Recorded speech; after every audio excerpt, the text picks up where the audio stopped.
Right, let's do this. MXGP perfect season. Right, let's see. So we picked championship. I apparently have one ongoing right now with Tankov. It's at the German Grand Prix. I think it's nearly the last round, but whatever. I'm gonna make a new one. I want to have a perfect season. I'm gonna do it in the 450s. I kind of prefer the 450s in this game. Not sure why. We'll use a pro rider. Why not? Let's pick Van Oudebeke. Yeah, let's do that. He's one of my favorite riders in the GP series right now, and I really hope he wins a GP this year. And I think he can do it, honestly. He's been riding really good so far. Only the Sol and Cairoli are kinda better than him, I guess. And yeah, basically what I want to do is I want to get a perfect season. And I'm gonna do this on the hardest difficulty. There are 14 GPs, so let's see. So I'm gonna race with Van Oudebeke on a Kawasaki 450. We have the 14 rounds. Race options, wait, let's check this. Physics are on Pro, which is like the hardest. Rider weight, manual obviously. Joint brakes, I don't even know what that is. And transmission is semi-automatic. In MX Simulator I like shift myself. But in this game I kinda use the automatic shifting, I don't know. I don't really feel in this game it's needed to shift yourself.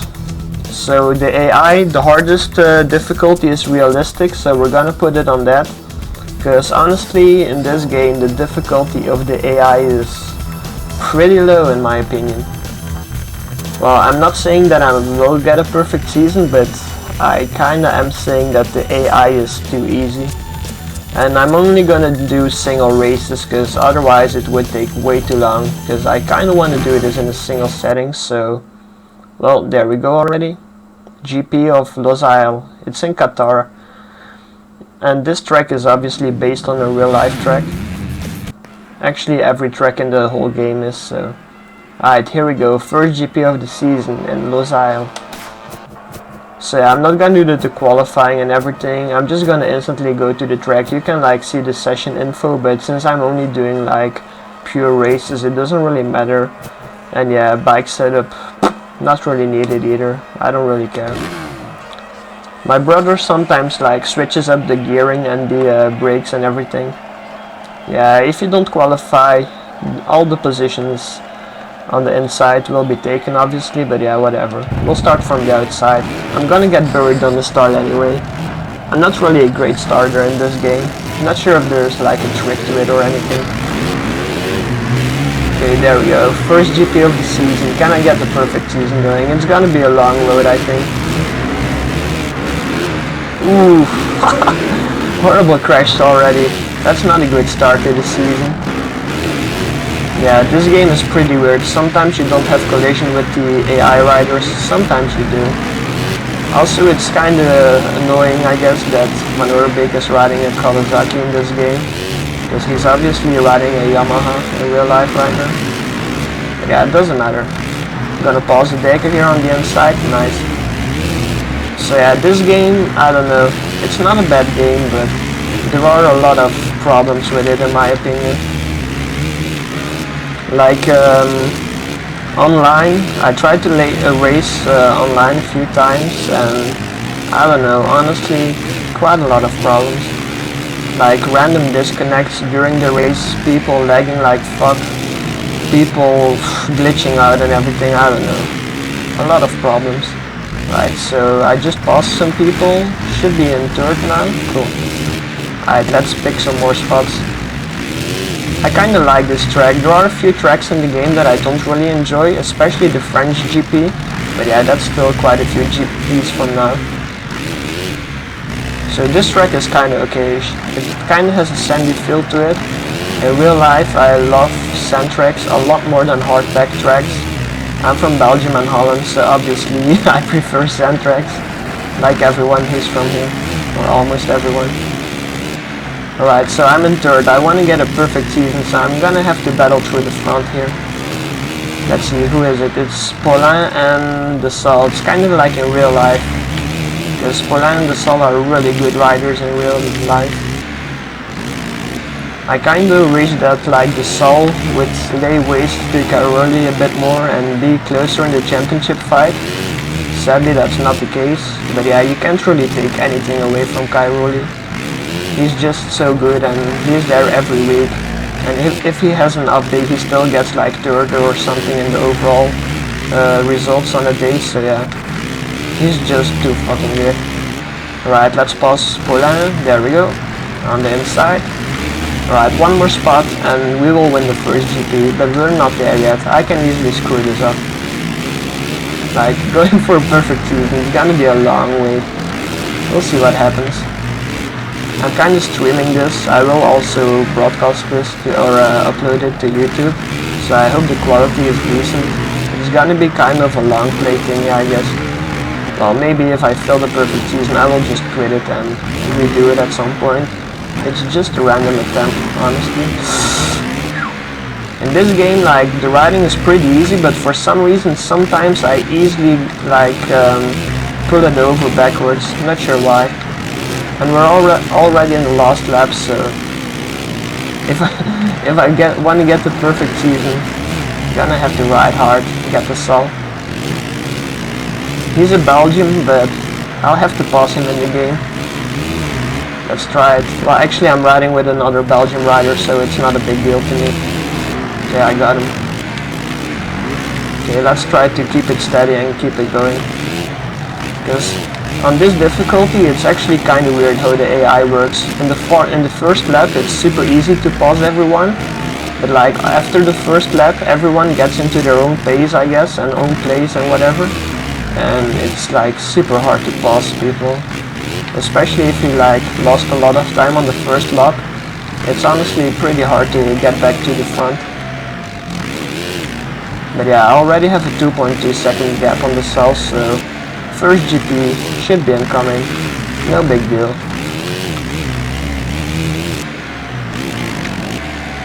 I kinda wish that I knew what my good lap times were. But I honestly, maybe on Vulcan Swart I know them, but on the other tracks, nope.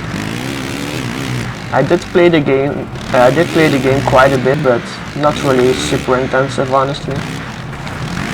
Right, here we go. No, oh, thank God. I did win the first GP. I kinda really crashed over the finish line, but whatever. We got it. Let's see. Cairoli only 6th. Chill. Right, perfect season is alive. We won the first GP in Lusail, Qatar. This is the championship standing. Obviously, I'm leader since I won the first GP. Yeah, I'm level 88 in the game. I don't think the levels really mean anything other than fun. I think the cap is at 100. I'm not even sure about that, honestly. But yeah, I am 88. I guess by the end of this I should be above 70, 90 I mean.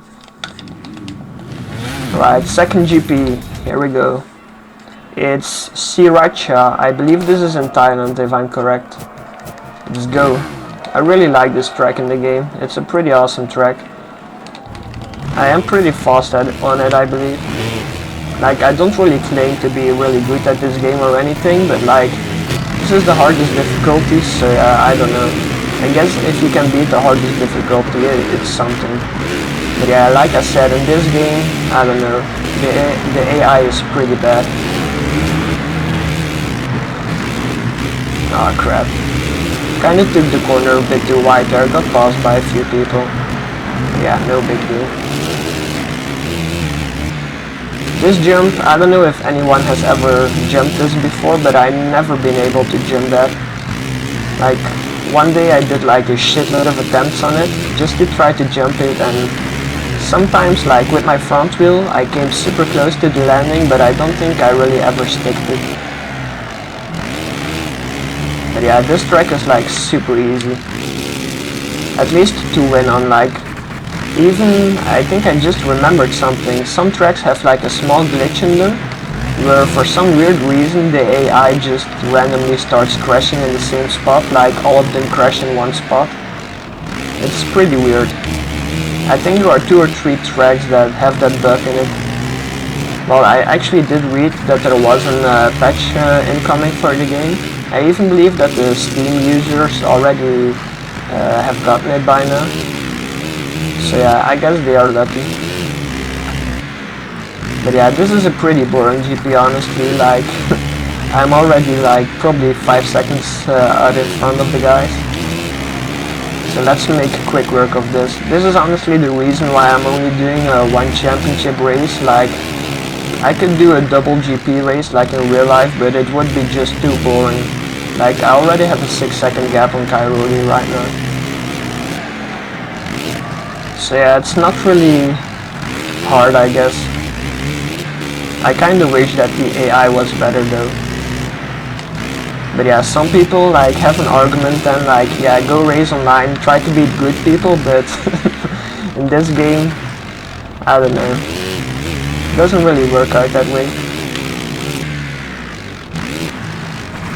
I'm playing this on the computer version, by the way. I'm using an Xbox 360 gamepad controller.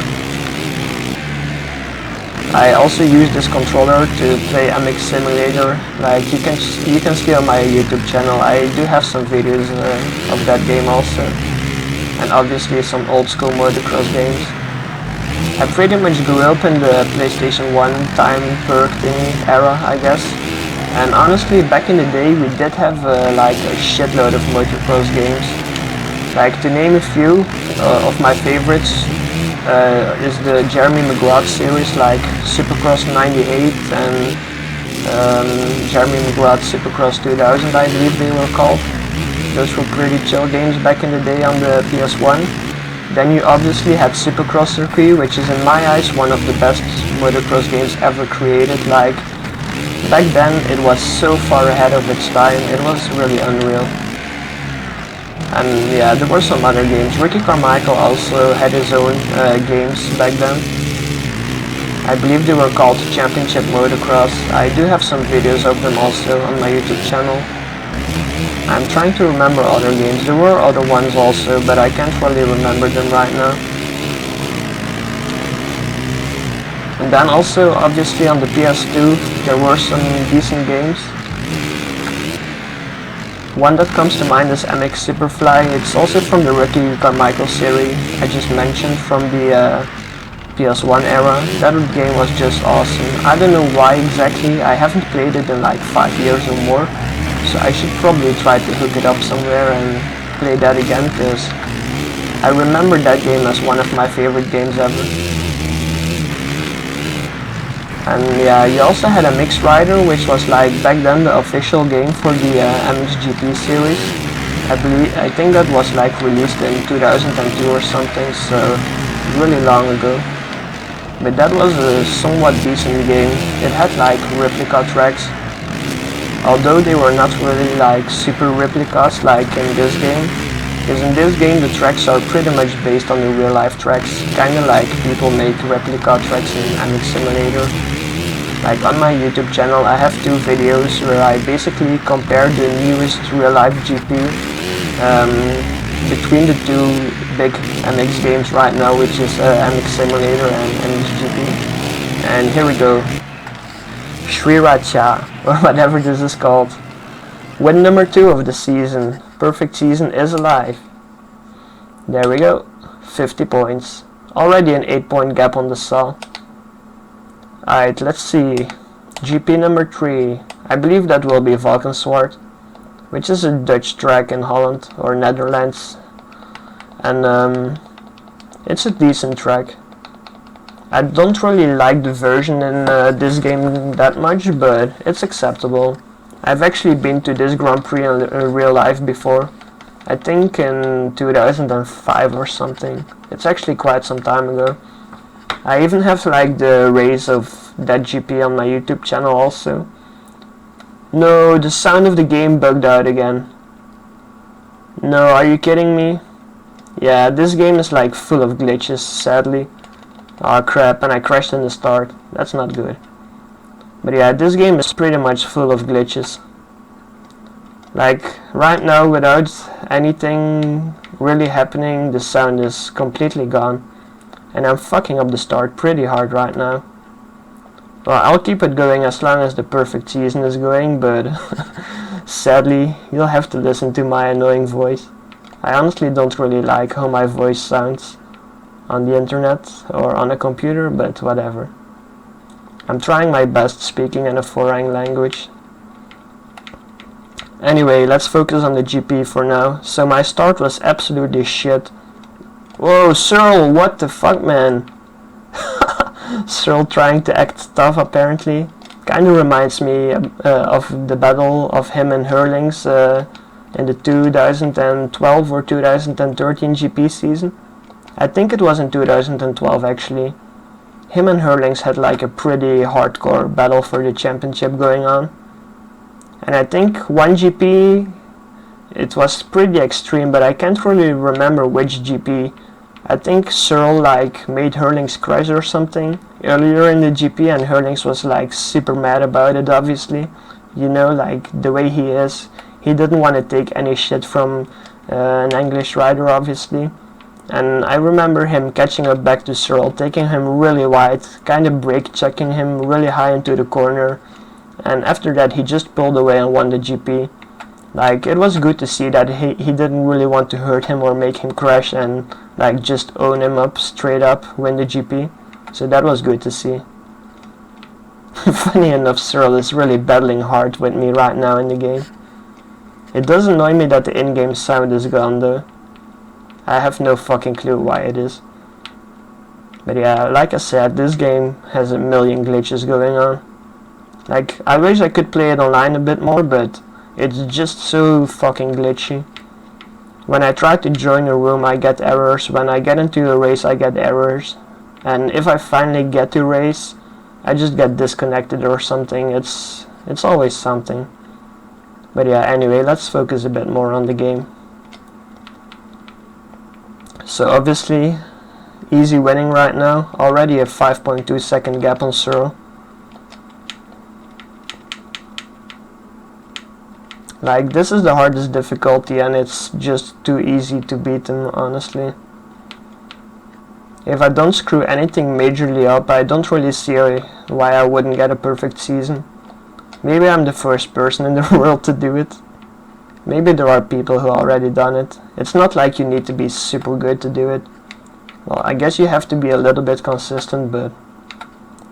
well, since I'm streaming it, nobody can like accuse me of cheating, cause this is all done in one setting.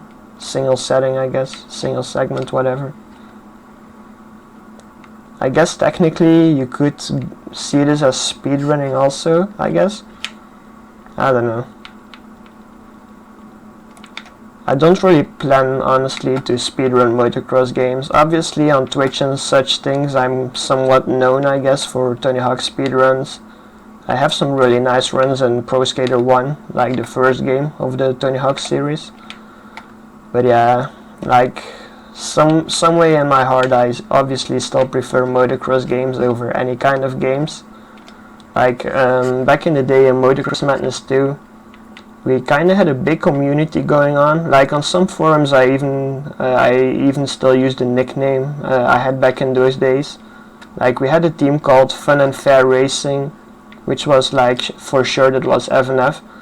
And we basically had a community of Dutch and Belgian people hosting our own championships and such things for Motocross Madness 2.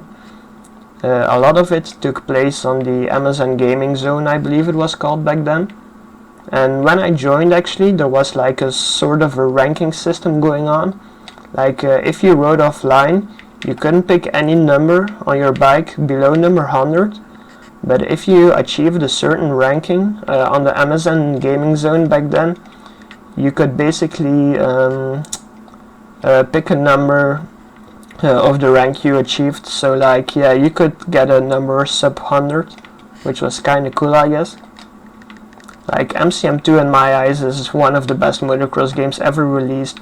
Not really so for like the gameplay itself, but like its online community was really insane. MX Simulator these days really reminds me of that time back then. Like, basically you had a site called mcmfactory.com, I believe. And yeah, you basically had a million tracks there, a million skins, models, bike skins, yeah, everything. Also replica tracks. It was awesome. It was a good time, and like I said, MX Simulator these days really reminds me of how that used to be. Right, here we go.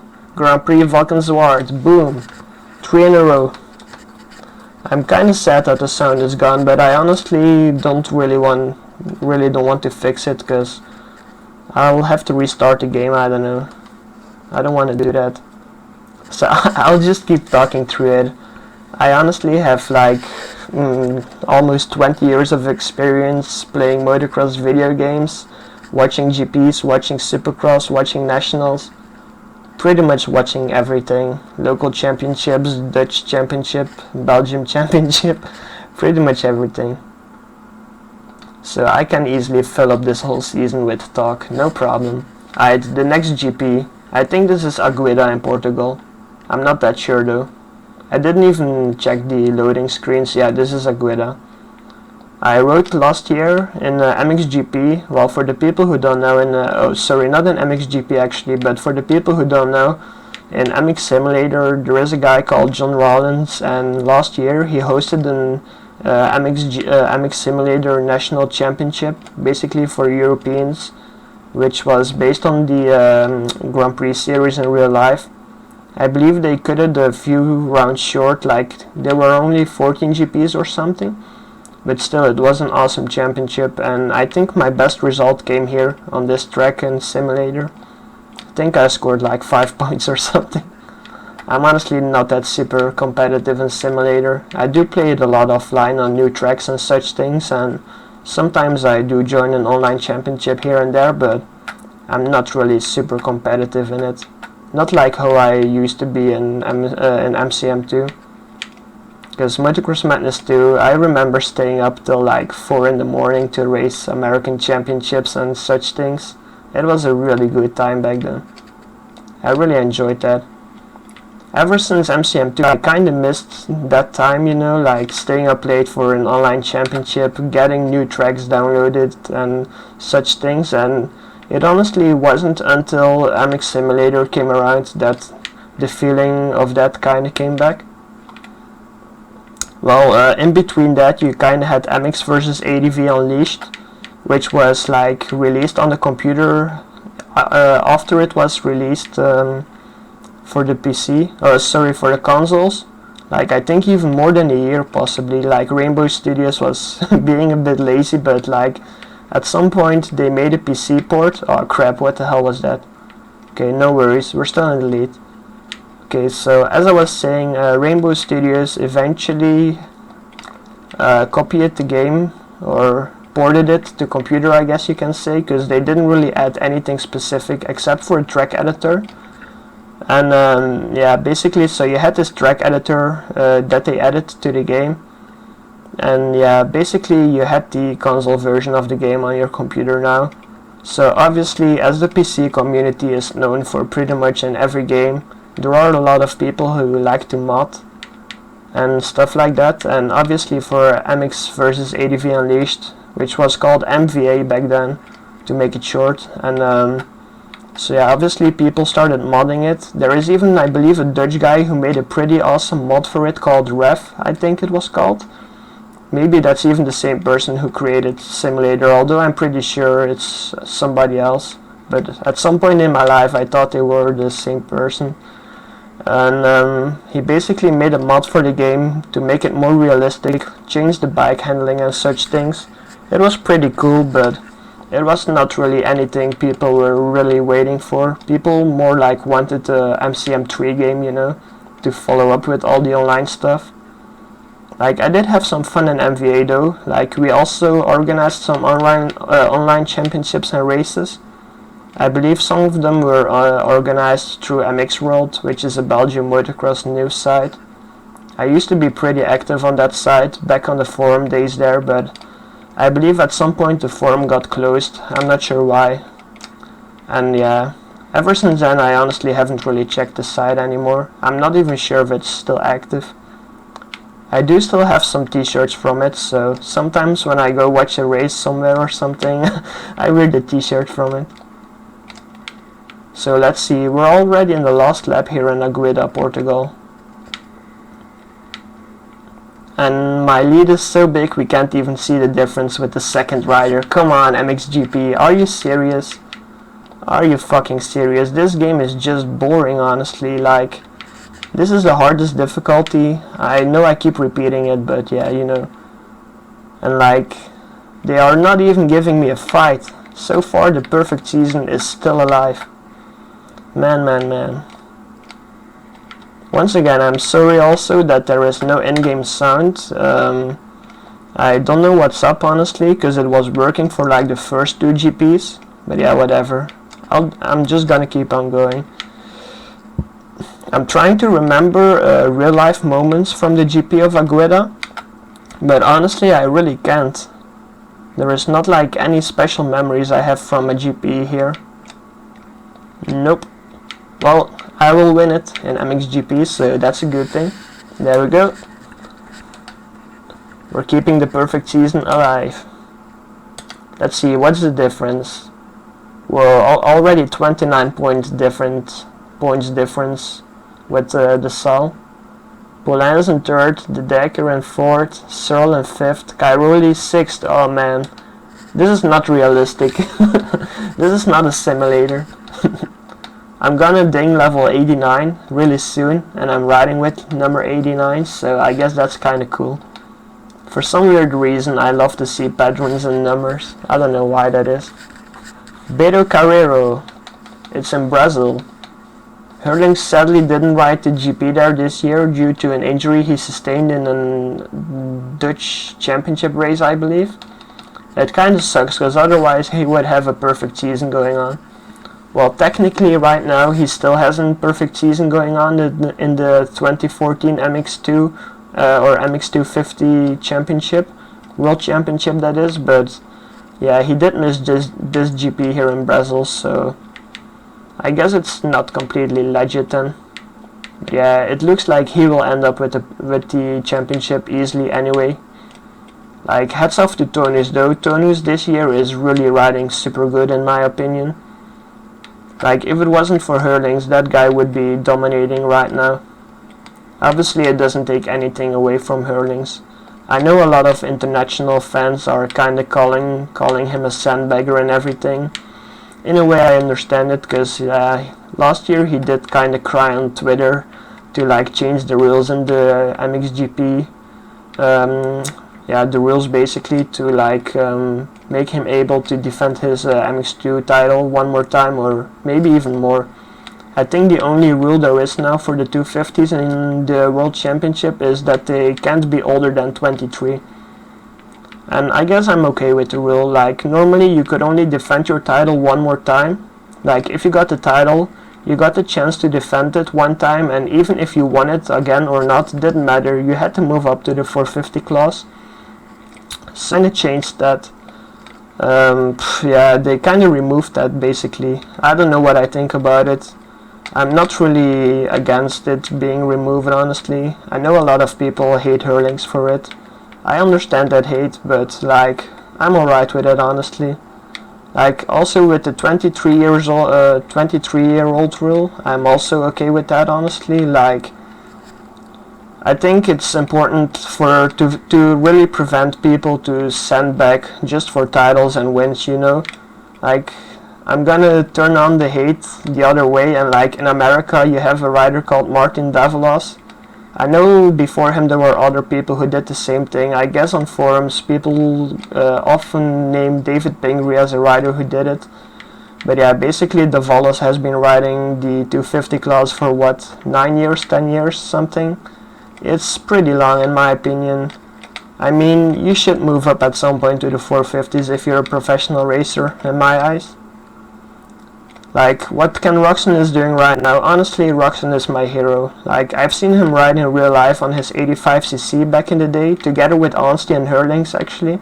It was pretty fun to see all those guys when they were little. You could obviously already tell that they were super talented.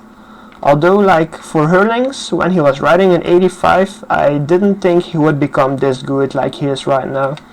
There was another Dutch rider called Cyril Clan Kromhoff, I believe. I'm not even sure if that guy still rides. I believe he still rides, but I'm not sure if he's a pro rider or whatever he's doing. But yeah, basically he was better than Hurlings back in the 85cc days, but like Roxon, he was already super impressive. Excuse me. All this talking is fucking my throat up. But yeah, like I said, Roxon was already super impressive back in the 85cc days.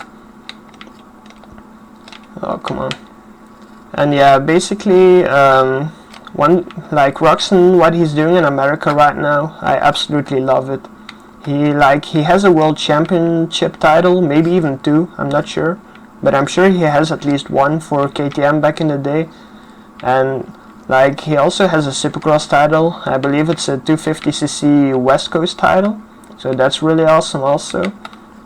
And right now he's points leader in the 450 outdoor season. Like, in my eyes, that's the one main big title he's missing. That's an American outdoor title. And honestly, right now this season, he's looking super impressive. Like, in my eyes, Dungey doesn't have anything for him. I'm honestly not a really big Dungey fan. I guess a lot of Americans do like him. I'm not saying I hate him. The guy is obviously skilled, but I don't know, he kinda lacks some kind of effort in my eyes. Like, they often call him the Diesel, and that's what he is in my eyes. Like, it doesn't take anything away from him. He is there every week running top 5s, top 3s. But like, he misses something super small to become like a super good rider in my eyes. There is something missing for him. And I think Roxon does have that thing that he is missing. And I think that's really showing this season in the 450s. Obviously there are some other guys like Stewart. You know, Stewart, I'm a fan of him, don't get me wrong. I love his riding style. This year, 2014 Supercross of Toronto was completely legendary what he did there. Like, when you see him ride like that, you know, like, this guy is insanely talented. But like, this outdoor season, he said he was been struggling with settings and setup a bit. So I guess we can believe him, since he got a better setup at Lakewood last weekend and he won the first motos. So like, you can't say he is not there and he doesn't have it, but to become a real title contender, I think he'll have to be a lot more consistent and he'll have to get some wins. So yeah, we'll see how the 2014 season runs down. Here we go, another GP win for me. Beto Carrero. In real life, I kinda like the track. Like, it was not a real track. They like built it for the GP in a fun park, but I think they did a good job. Obviously, I'm still points leader also, and I became level 89. Yeehaw. Excuse me. I should have actually brought some drinks here to me. I have nothing to drink. My throat is fucking up. Whatever. What's the next GP? Arnie in France. Damn. Oh, I don't like this track. In real life, I don't like hard-packed tracks. And obviously, somehow in video games, I don't really either. But yeah. Let's do this. Let's keep the perfect season alive. This is a really legendary European track though. Although I often, I mix it up with Sindan D'Angely, or however you pronounce it, a lot. Like, the two tracks really look similar for me. And they feel really similar also, because you go up and down a hill sideways a lot of times. So I kinda mix up the tracks quite a bit.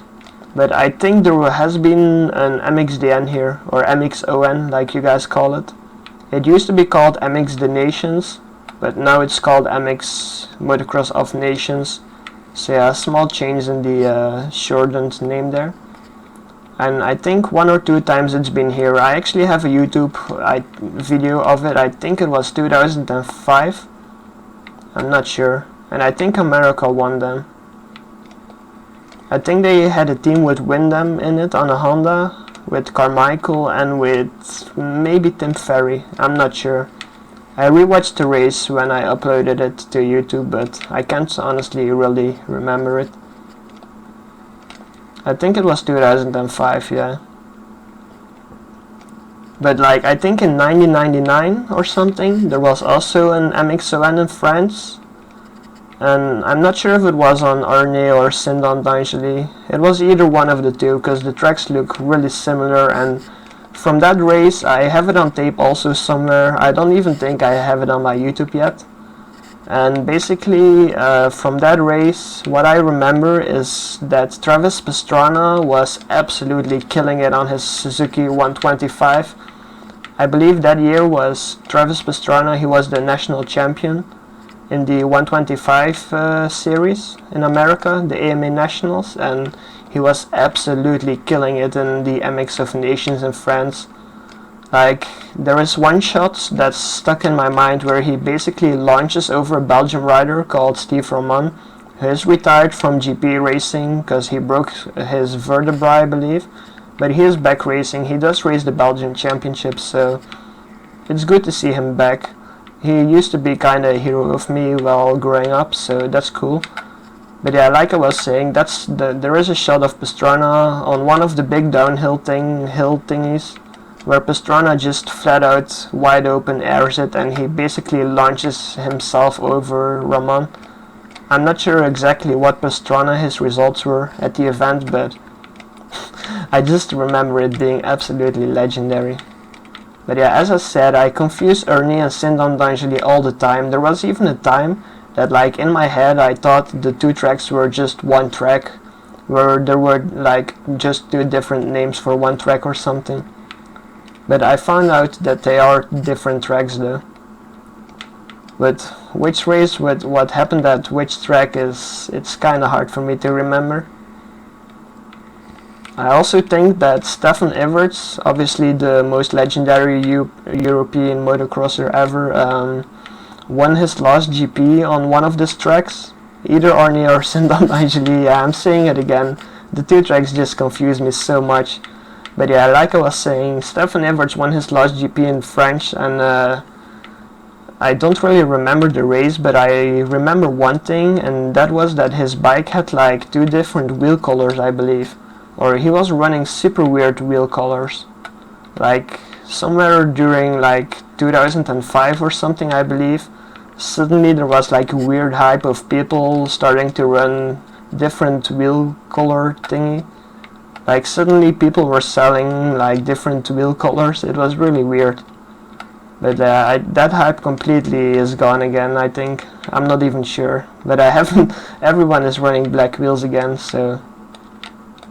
And like, I'm not really talking about the rims on the inside, but I'm really talking about the rubber wheels. I'm kind of lacking the English vocabulary to really explain what I mean, but people who saw it and know what I'm talking about will probably understand what I mean. Those were weird days.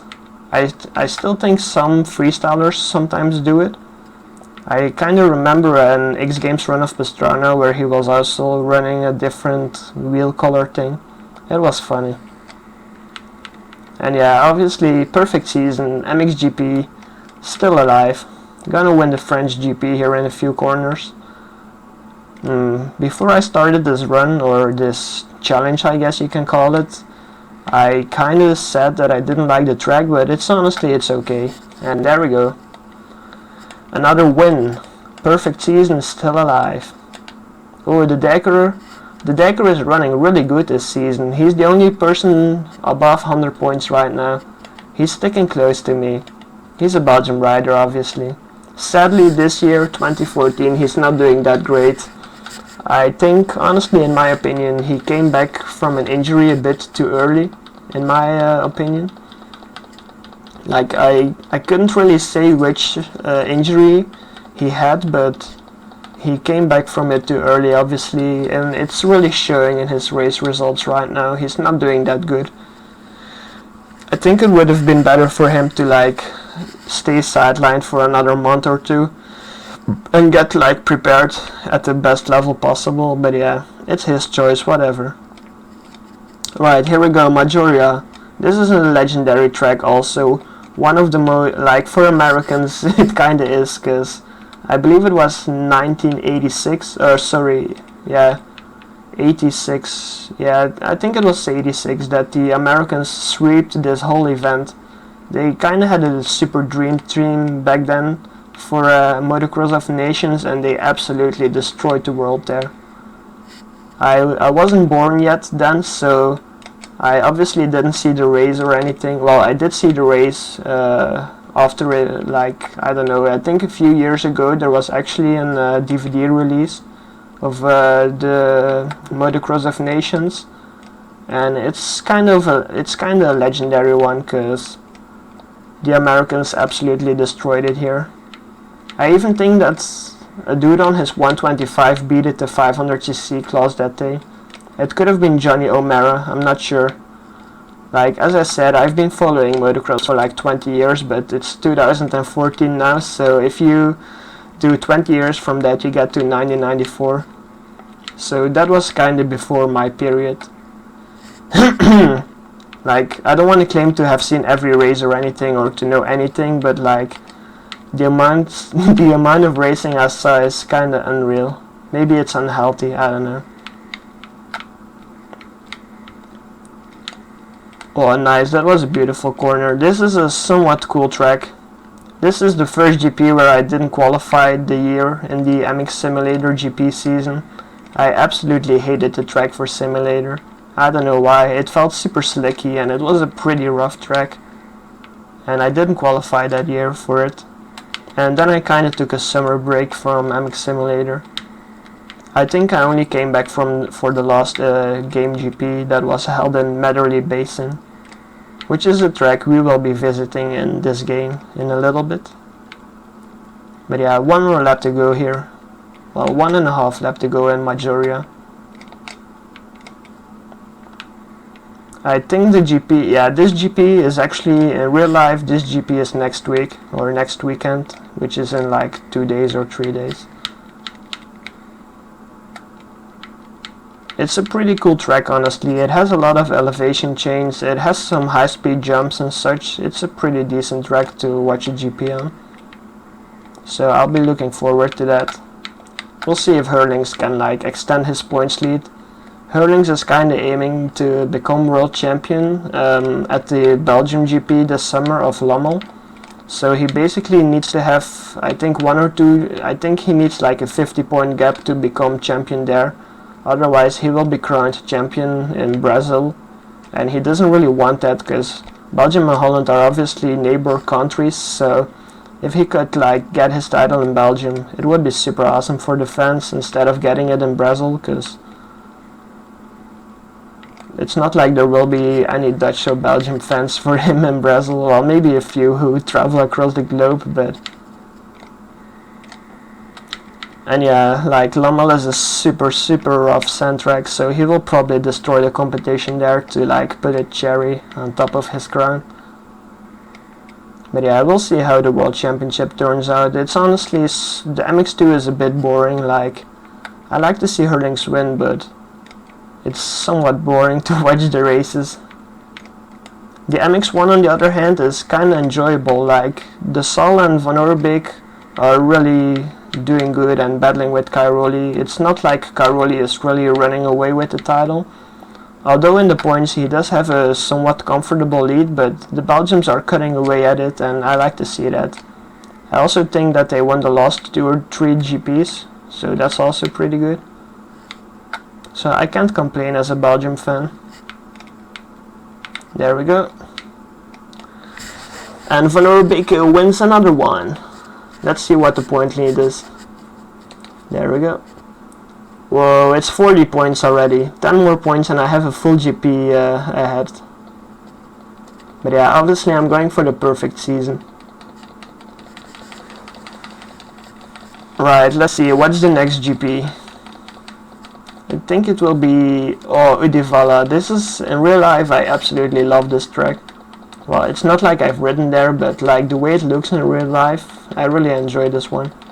And in this game it's an awesome track also, and in MX Simulator this was like one of my favorite rounds from the 2013 GP season in that game. I don't know who made it. I think there were like 2 people who made the tracks, and this track they really did an awesome job.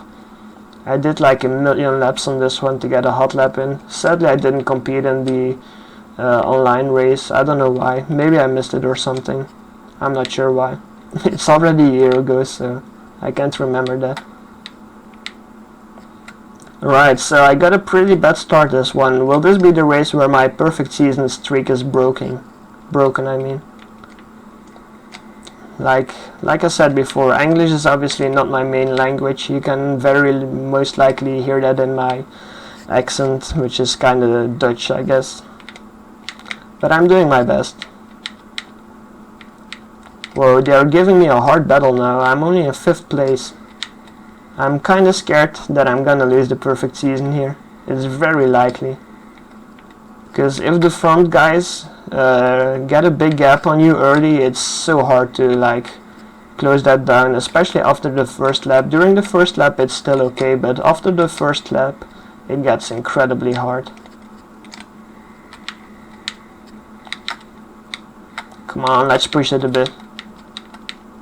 Okay, I'm already in 3rd. We might still be fine. Come on, the saw, out of my way, I'm going forward. Whoa, Belgium top 3 right now here in the game. That's good. I like to see that. Right, I got the saw. Yeah, easy. Only the Diker in front of me. The Diker appears to be having a perfect season. Well, I'm having a perfect season, but for an AI rider, he is incredibly consistent. This is pretty funny.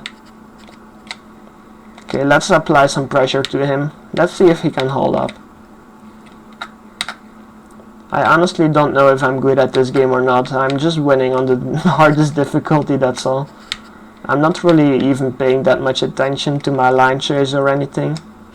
But yeah, this is a pretty arcade game. It doesn't really require you to...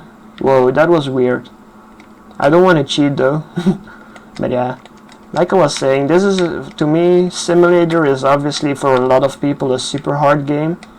I don't really agree that it's a really hard game. Like, once you get a good setting, like there is a forum topic in the general discussion on the MX Simulator website where you can like get your setting. There is basically 20 pages full of suspension and stability settings you can try out. So like once you get something comfortable from a setting, honestly just keep on riding with it. Maybe tweak it here and there for different kinds of tracks and put your stability down enough, and eventually you'll start ripping.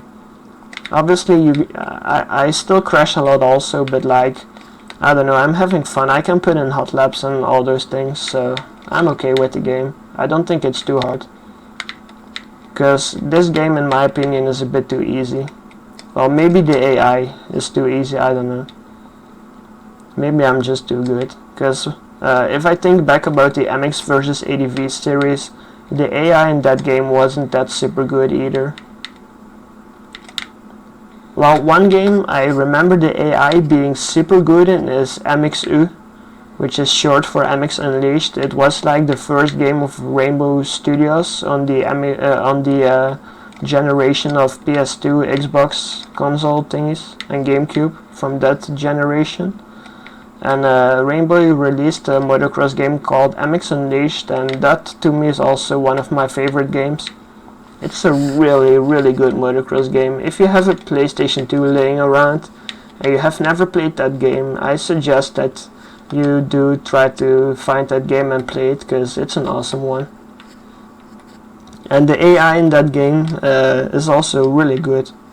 Like, I think it works with like a percentage meter, and basically you can put them at 100%, but if you beat the game one time, I think, you can put the challenge meter up to 125%, I believe, and that makes the AI absolutely brutal. They basically ride in one train around the track, and they pick the perfect lines, all the laps in one row, so you basically have to ride a perfect race to beat them. It's pretty cool. There we go. We won Uddevalla, Sweden. Another win. Perfect season still alive. Let's see, what's my points lead? Oh, 7 more points, and we have 1 GP in front of the Decker. I'm almost level 90 in the game. I wonder what happens if you get to level 100. I think I even saw YouTube videos of people who became level 100. Keggins. This is this track in MX Simulator, as I said before, for the 2013 GP season is one of my favorite tracks, together with the previous track of Uddevalla. And if you remember earlier during this video thing, I talked about how the AI is glitched on some tracks, where they basically fall all in the same spot. Well, I won't be able to show you guys, but you will see it on the left corner. On the left underneath corner, the game basically tells you which AI rider that goes down. And there is a spot on this track where all the AI riders go down, so basically this is another free GP win. We're keeping the perfect season dream alive. I actually attempted it one time before. I was not streaming it or recording it or anything, but I was trying this before just for the fun, and I missed 1 GP win. I don't know why, I don't remember it. I think I came in second at some track. That was a kind of sad thing that happened. But yeah, this season, it's looking good so far, but we're not there yet. We're gonna have to keep plugging away. And isn't, actually, this is K-Games in Latvia, right? Yeah, I'm not super sure, but yeah, it is. I think this one legendary. Okay, yeah, I have a lot to talk about from this GP. I just keep on rambling. I just have so much information about MX I want to get out here during this 1 hour video or whatever it is. But basically, what I remember from this GP, I think it was 2012 in the year, where Searle and Hurlings battled hard for the 250 World Championship title, like I talked before, and I think Searle is back. Actually, that year, that's something I should say first. That year, it was a super mud race. Like, it was super muddy, and I remember a shot where Tommy Searle, his back wheel somehow got off the rim. And the inside tube got like out of the wheel and completely fucked him up. I think he even went down pretty spectacular that way. It was a really super sick shot. Obviously, as a Dutch fan and Belgium fan, I was semi-happy to see that happen. Not really that I want to see riders go down, but for the championship points, it was a good thing. Like, don't get me wrong, I will never wish somebody to go down or anything, but I sometimes do wish bad results upon certain riders. Well, not really actually, I just want good racing to happen, good intensive racing, that's all I want honestly. Although there are obviously some riders who I prefer more than others. Like for America, it's basically European riders I prefer, like Marvin Muskin, Ken Roczen, Frederick Norn. Yeah, that's it for now I guess. There might be a bit more that I'm forgetting. But yeah, they are basically the most famous ones riding in America. Obviously, people like back in the day you had Grant Langston, and before Grant Langston came to America, he also rode the Dutch Championship and the World Championship. So like I do, and Chad Reed also actually, like those riders, I really respect them. Like they try out national championships, they ride the World Championship, they go to America to pursue their dream, they learn Supercross also, they get good at it also. Like Bent Only, same story, you know. Those type of riders I also really respect. Dean Ferris is kind of doing the same thing right now.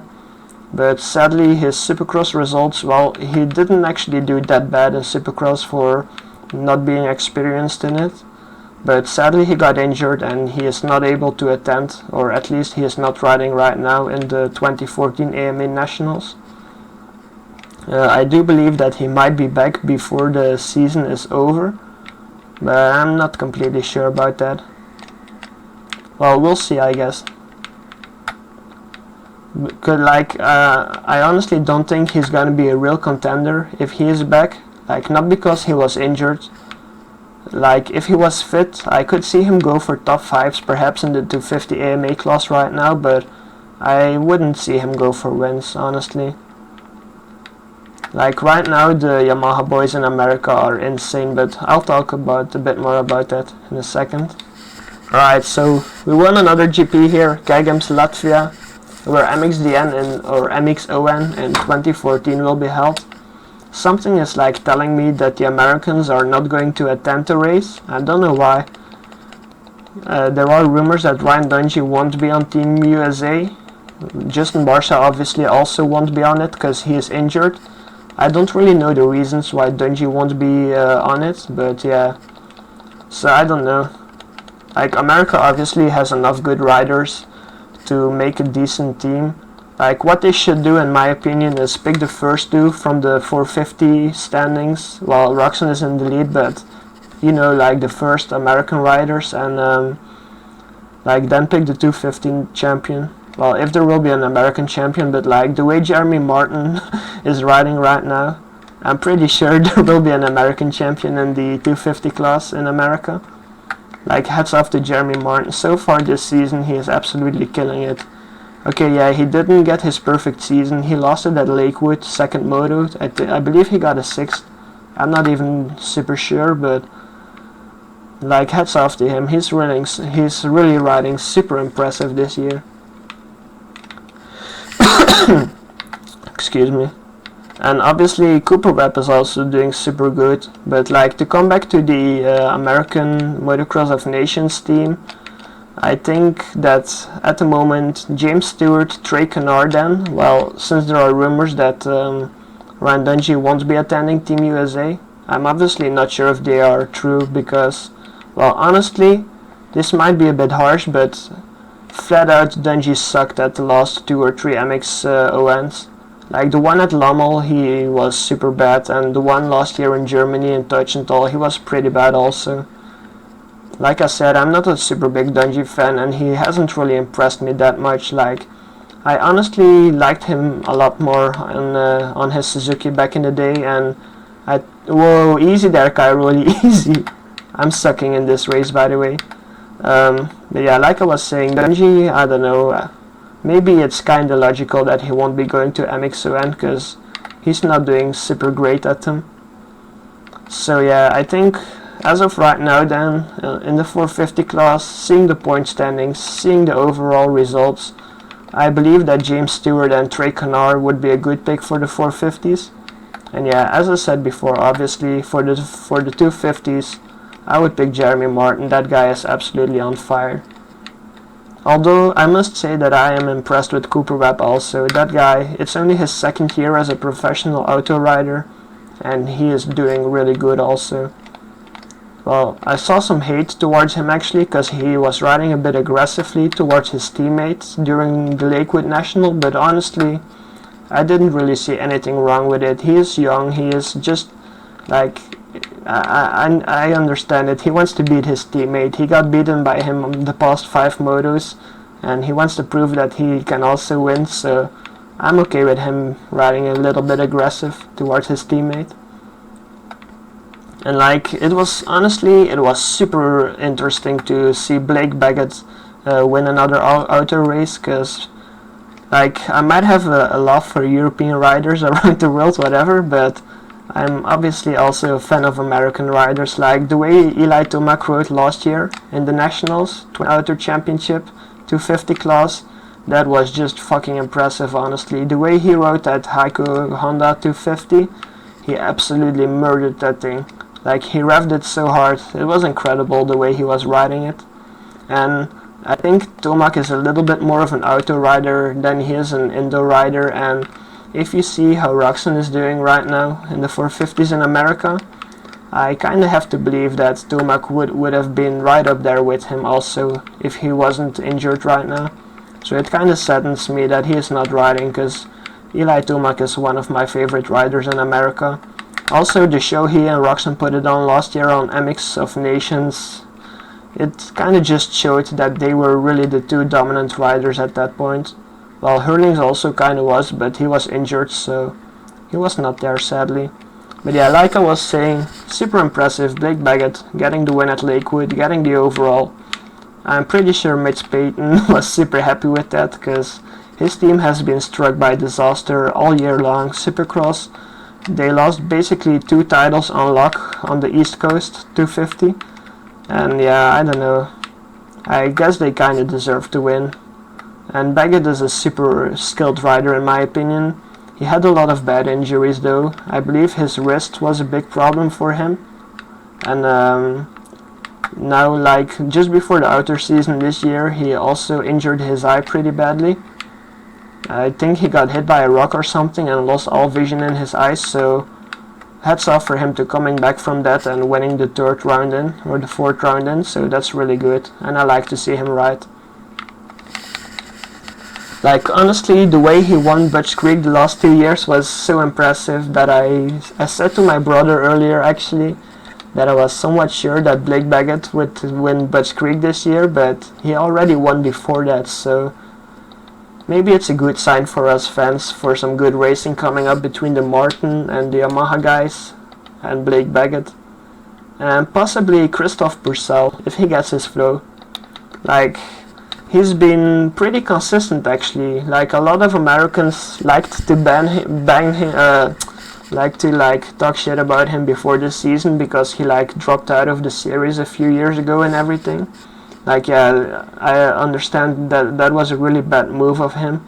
And the GP season he rode here, I wasn't really impressed with him either, but I'm somewhat impressed at how he is doing so far.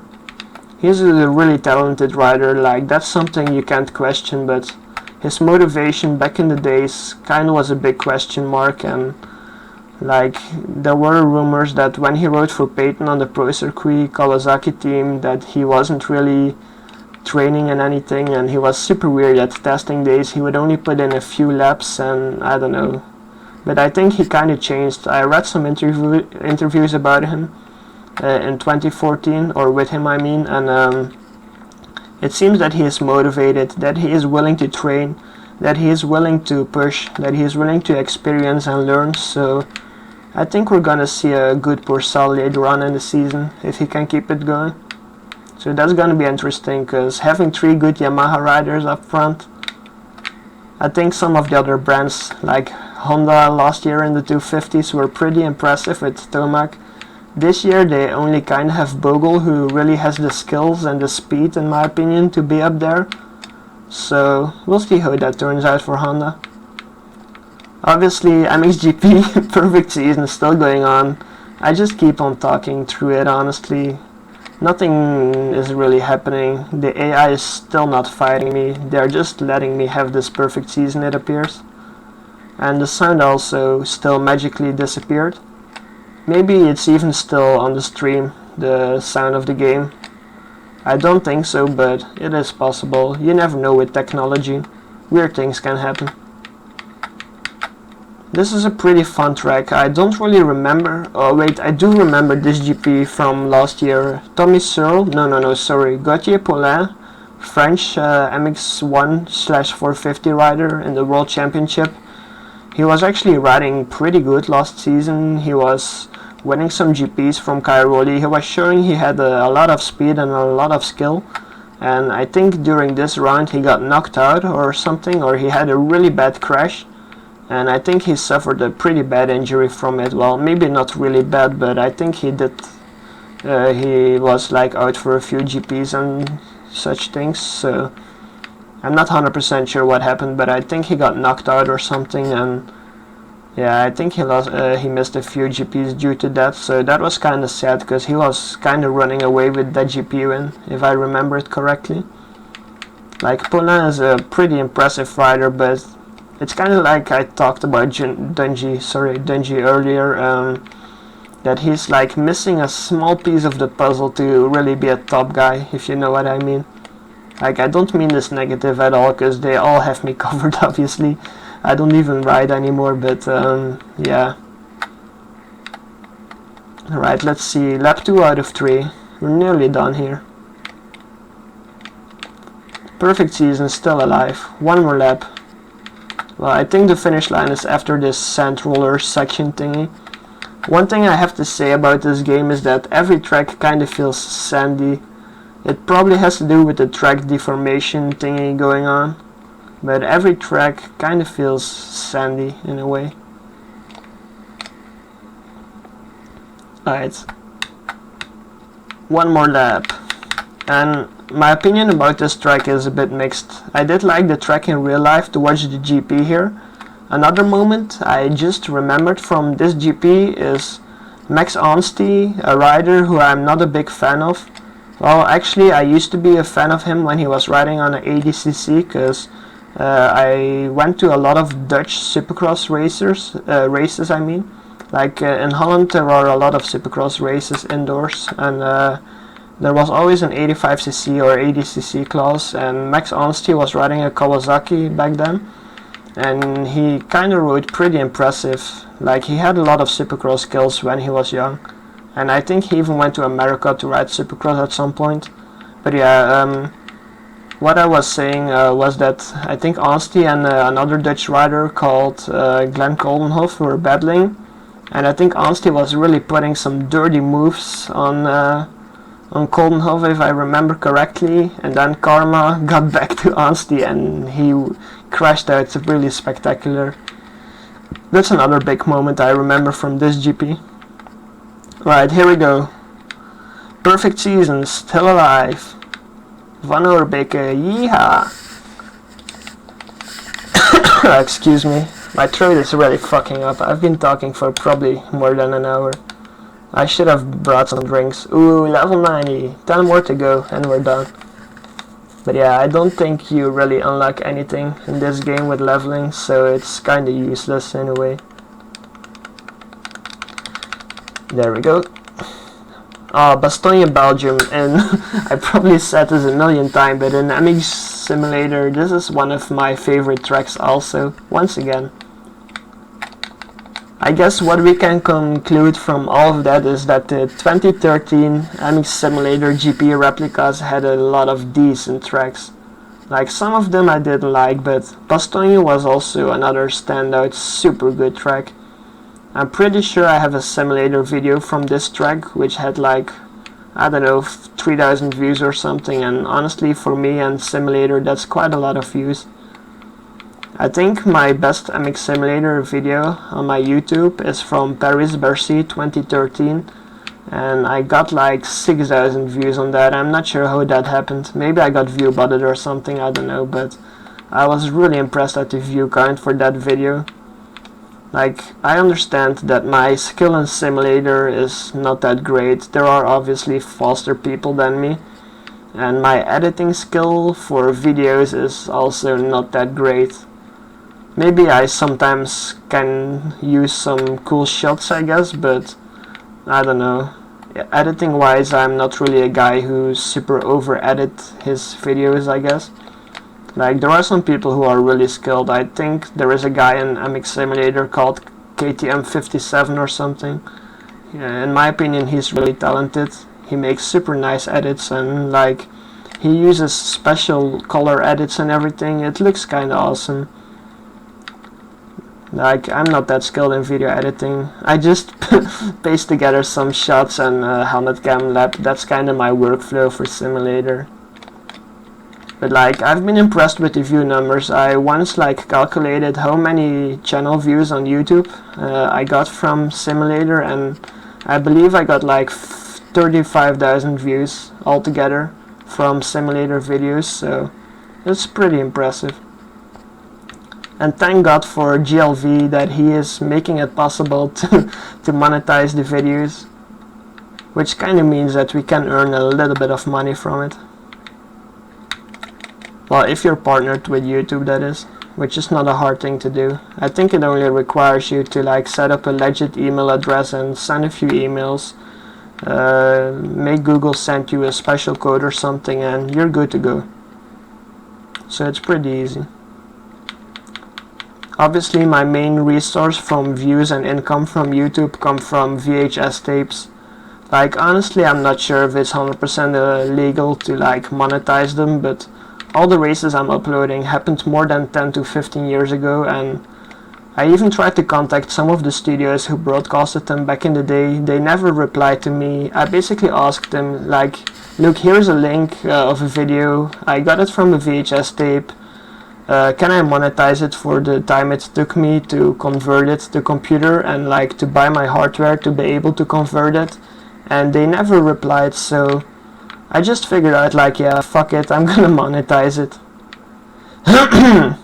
Like, I understand that people might find it a dickhead move. Like, what can I argue? I can argue that I put in money to buy hardware to be able to like convert the VHS tapes to digital things.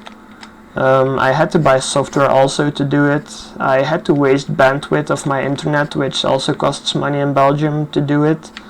Yeah, you know, so I guess in a way it's a little bit fair that I monetize them. I don't know. If you have a strong opinion about this, or you know more about like real politics, if I should be able to do it for old sports events or whatever.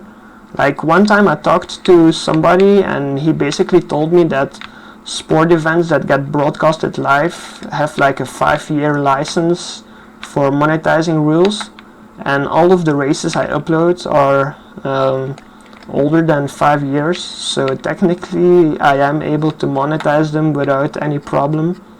Well, so far I haven't had any problem with it anyway, so I guess we're good. Otherwise, at some point I guess a video will be taken down by the studio, so we'll see what happens, but for now we're good. Just like the Pefect season, still going strong. Right, let's see if I can remember a few moments of the Bastogne GP from 2013. Jeffrey Hurlings got injured here during practice, and Dean Ferris, who is now riding for KTM in America, won his one and only GP here, I believe.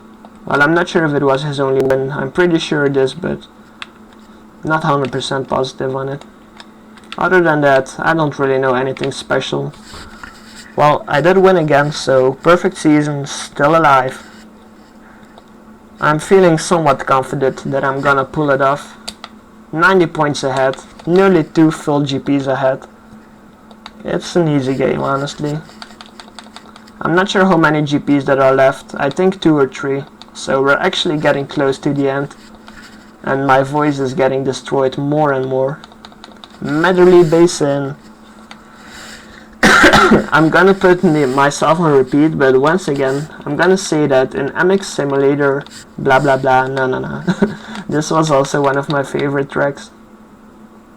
I probably said the same thing like last 6 tracks in a row or something, but it's the truth, honestly. The tracks were just all so good, except a few.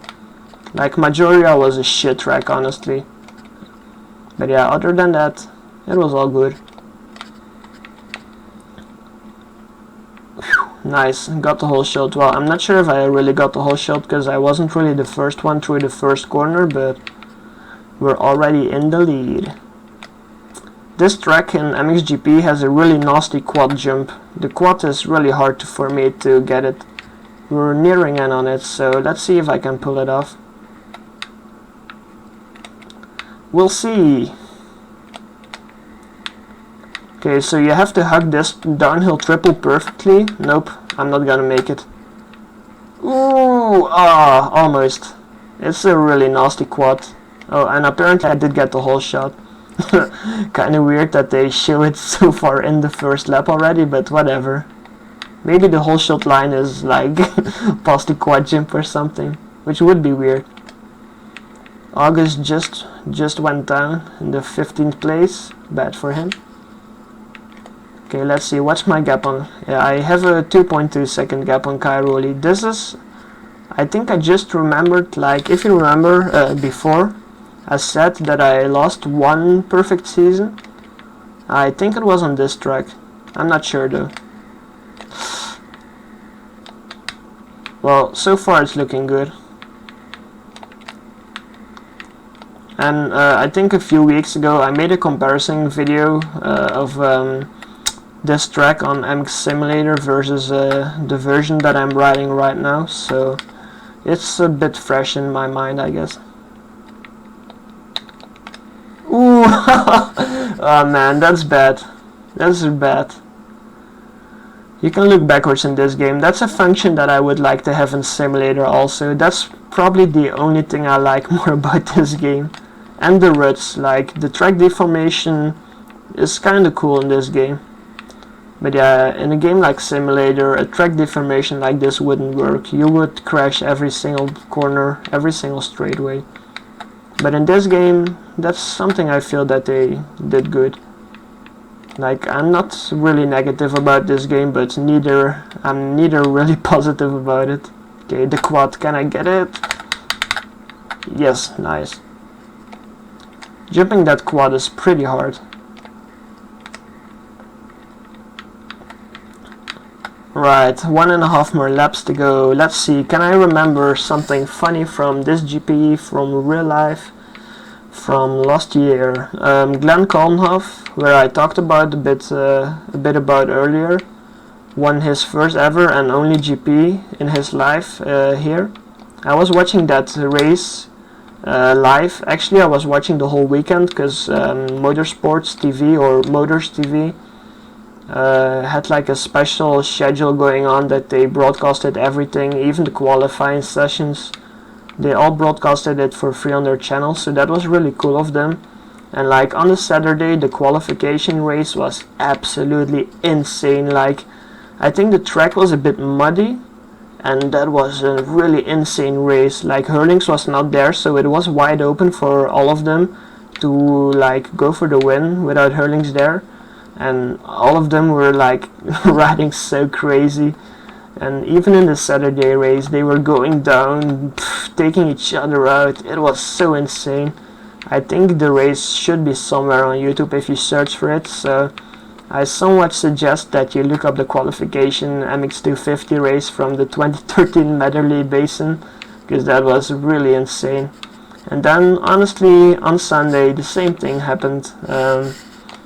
For the GP itself, like Glenn Kolnhoff, as I said, won his first and only GP win there, and it was just impressive. Well, not really how he did it, because he was not dominating or anything, but it was just so weird what was happening. I think during the last 5 laps of the second moto, the virtual overall winner of the 250 GP, I think it changed like between 4 or 5 riders in the last 5 laps. It was absolutely insane. Like, I think at some point Ferris had it, he washed out, then Butron had it, he washed out, then Charlier had it, he got passed by Kolnhoff, and that way Kolnhoff had it or something. It was absolutely insane. I don't remember it exactly how it went, but I was so hyped up watching that race. That was just fucking insane. Right, let's see. There we go, Medley Basin, boom! My hands are actually a bit sweaty. Makes holding a controller a bit annoying. There we go, perfect season, still alive. And this might be the last GP incoming, I'm not sure. Last GP of the season in this game is Tuchenthal, where MX of Nations was in 2013. Yep, it is. The last race of the season. Can I get the perfect season? Oh man, this is the race where it all comes down. It's kinda like Ricky Carmichael has 2 perfect seasons and James Stewart has 1 perfect season. All of the perfect seasons happened in America, AMA National Series 450 class. I don't remember the years, I think 2003, 2004, 2007 or 8, something like that.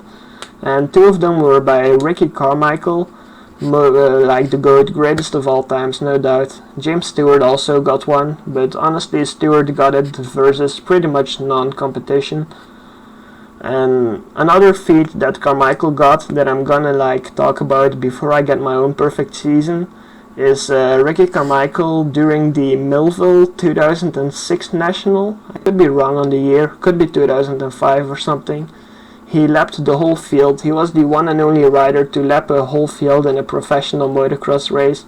It was during an insane mod race in Millville, Minnesota. And basically Chad Reed and James Stewart were stuck on an uphill for laps after a row, and Carmichael was just casually cruising around. He lapped everybody. It was completely insane. Back then there were no live streams to watch, but you had a radio and you had the live timing, so we just combined those 2 together to follow American motocross back in the day. The good old days. Right now, these days you can basically watch everything on stream, and if you look good and you're a bit clever, you can even watch all of it without even paying a single cent. But I'm not saying that you should do that. If you love the sport, you should support the companies who broadcasted it, honestly. Well, that's enough talk for now. Let's get a perfect season. Alright, last race of the season. Let's do this. MXGP, hardest difficulty. Let's do it. Can I get a hole shot? I'm not sure if I got a lot of hole shots. Nope, no hole shot. There is a glitch in this track, honestly, so I can kinda win this by cheating. Oh crap. Uh-oh. This is not good. I'm still a 7, should be fine. Okay, so like I was saying, there is a glitch in this track, so you can cheat a little bit. Uh-oh. No, no, no, no, no, no. This is not good. Okay, I will have to show the cheat. Yeah, it's not really a cheat, because it's more like what I like to call this clever abuse of game mechanics or something. I will show it to you guys when we get there. You will understand what I mean, because if it would be cheating, the game would punish it for me, but they don't. Well, but my first lap was absolutely horrible, and I keep on crashing. Come on, I'm not gonna get a perfect season this way. I might have actually lost it in the last race. I'm gonna have to ride my heart off, which is what I'm gonna start doing from now on. Okay, I'm already in 9th. Okay, so they are not jumping that uphill, I'm not sure why, but that already pushed me to the 5th place. I'm really not riding that good. Okay, we're coming up to the cheat I was talking about in a little bit. I'm gonna push Simpson White there. Okay, 5th place for now. Okay, so the cheat basically is right here. You can just cut the whole corner. It's not really a cheat, I guess, but yeah. I think my brother found it. I'm not sure how he found it. He's a little cheater. But it's coming in handy right now, because I'm only in 4th place. To get my perfect season, I'll have to get to the lead. Those things fucked me up last lap. I can't have them fuck me up another lap. Oh, come on, fucking Cyril! Are you kidding me? I don't think I will get my perfect season. That's gonna be horrible. A whole race fucked up for nothing. Okay, 2 laps to go. I'm gonna have to ride absolutely hard and perfect. I'm gonna have to find myself in 2nd position really soon. Because as I said, after the first lap is done, the AI starts to really ride really hard. But they are not jumping one of the uphills coming up, so maybe I can save some time there. Crap, oh, no, no, no, this is not good. I fucked up the perfect season. Well, I'm still gonna upload this, I think. Because I got the championship. Well, maybe I can still do it. Although I don't think I can, because in this game, catching up to people is kinda hard. Well, I will use the cheat again, I guess. It's kinda lame to do it, but it's not my fault that the makers didn't fix their own timing gates to prevent things like this happening. Okay, I think I can still win if I use it next lap and if I ride clean from now on. Whoa, easy there, sir. He nearly landed on top of me. Alright, I would like to get to 2nd place before I get to the last lap. Come on. I'm getting a bit scared there. I would like to get a perfect season. How lame would it be to like lose it in the last race of the season? Right, I'm gonna have to catch Paulin as soon as possible. I wanted it to squeeze it inside of him there. I nearly flipped over backwards there. Oh, come on, not Keza jump. Right, so if he doesn't execute the uphill triple here, I maybe can pass him. Alright, that's second place. Okay, one more to go. Half a lap to go.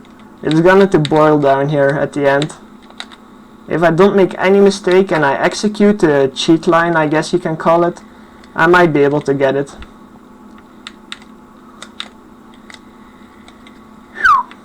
I'm so scared to go down, because if I go down once, it's gone. He will be too far ahead and he might even be right now. Uh-oh. It's going to come down here to the end. Whoa, he's even gonna take it dirty. He's even gonna try to make it dirty. Oh man. This is not good for my heart. I'm so scared. Okay, apparently suddenly I have a gap on him. So yeah, I'm sorry guys. You will probably find it super lame that I take the cheat line to do it. But yeah, as I said before, it's not my fault that it's in the game. And here we go, perfect season. I got so fucking scared. Oh man. I could have lost it so easily, but whatever. There we go. MXGP, worst video game ever. No, it's not the worst, but hardest difficulty, 14 races, all won. No big deal. 350 points out of a 350. Boom. There we go. World champion Van Oudbeek. I wish that would happen in real life at some point. And apparently the Diker lost his second place pretty hard, because he's not even in the top 3. Actually, Kyroli and Searle have a shared second place with 244 points. That's interesting. And there we go, Van Oudbeek, last GP, also won. So this will be it for me. I will be, this is streamed on Twitch TV/Coombs68, that's my Twitch channel. As you can see, we're done. MXGP defeated the game, championship mode, hardest difficulty, single race, 3 laps. I could make it 5 laps, but that would only make my lead bigger. I could make it 2 races, but that would only make it more boring, so that's it. I'm gonna shut down the stream now. Thanks for watching. If you have any comments, remarks, questions, whatever, drop it on my YouTube channel. And yeah, thanks for people who watch this. This is probably way too long to watch all through, but if you have 2 screens or something and you want to watch the game a bit, want to learn more about MX and the past, yeah, you're welcome. So anyway, take care guys, and thanks for watching.